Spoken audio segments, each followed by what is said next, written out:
The evening crowd buzzed with laughter as warm golden lights reflected across the polished wooden floors of the charity ballroom, where successful entrepreneurs, community leaders, and local families had gathered for an annual fundraiser. Ethan Carter stood awkwardly near the refreshments, adjusting the sleeve of the only suit he owned while keeping one eye on his energetic 7-year-old daughter, Lily, who was happily coloring at the children's activity table. Since losing his wife 4 years earlier, Ethan had mastered the impossible balancing act of being both father and mother, working 2 jobs while making sure Lily never went to bed doubting she was loved. His sense of humor had become his shield against exhaustion, disappointment, and loneliness. It was the reason people liked him.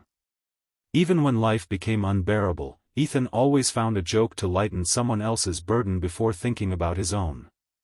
Tonight, he had only attended because the community center where he volunteered had been nominated for a fundraising award. He never imagined this elegant ballroom would become the place where his entire future changed. Across the room, every conversation seemed to pause as a woman stepped through the grand entrance. She wasn't simply beautiful, she carried herself with quiet confidence that made everyone instinctively look her way. Amelia Brooks, the young CEO of Brooks Global Holdings, was one of the city's most influential business leaders, yet she rarely appeared at public events unless they supported children's charities. Dressed in a sophisticated navy evening gown with understated elegance rather than flashy extravagance, she smiled warmly at volunteers before greeting guests individually, remembering names most executives would have forgotten years ago. Ethan had seen her on magazine covers before, but nothing prepared him for seeing her in person. She looked approachable despite commanding a billion-dollar empire. Lily tugged on her father's sleeve and whispered, "Daddy, that lady looks like a princess." Ethan chuckled softly. "Princesses usually don't run international companies, sweetheart." Lily grinned. "Maybe she's both." Ethan laughed again, unaware someone standing nearby had overheard their exchange. As the evening progressed, guests gathered around tables while the host announced several fundraising games designed to encourage donations. One of the games paired random attendees for light-hearted challenges, prompting laughter throughout the ballroom.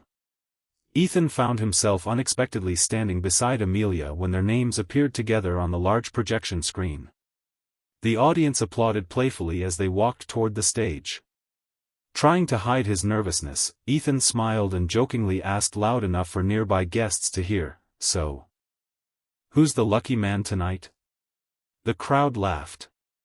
Amelia looked directly into his eyes, her smile softening into something surprisingly genuine before replying into the microphone, honestly.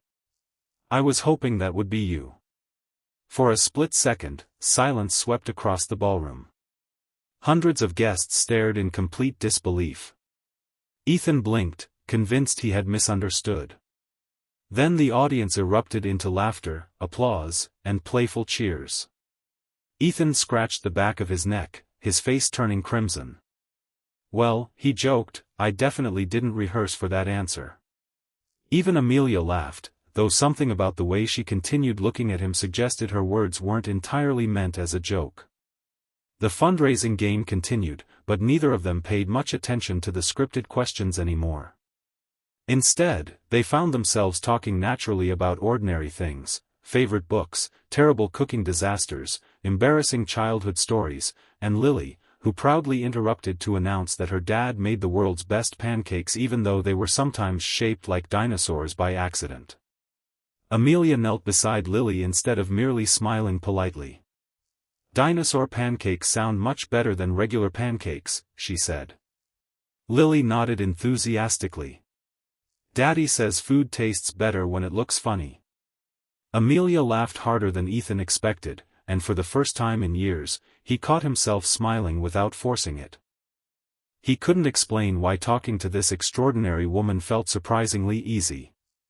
Meanwhile, across the ballroom, several executives exchanged puzzled glances. They had never seen Amelia spend so much uninterrupted time with someone she had just met. One board member quietly whispered to another, she canceled meetings with foreign investors this week because she claimed she was too busy, yet look at her now. Neither realized Amelia had noticed Ethan almost an hour before they officially met, not because of his appearance or reputation, but because she had watched him quietly comfort another volunteer who felt overwhelmed. She had seen him refill drinks for elderly guests without anyone asking, help children clean spilled paint, and laugh with complete strangers as though they had been lifelong friends. None of it seemed performative. He genuinely expected nothing in return. For someone surrounded daily by ambitious people calculating every conversation for personal gain, Ethan's kindness stood out like sunlight after weeks of rain. As dinner concluded and speeches began, Amelia found herself distracted, glancing occasionally toward Ethan and Lily. She listened as Lily whispered silly jokes into her father's ear until he nearly laughed aloud during the formal presentation. Watching them together awakened something Amelia had quietly buried beneath years of endless work schedules, corporate acquisitions, and lonely penthouse evenings.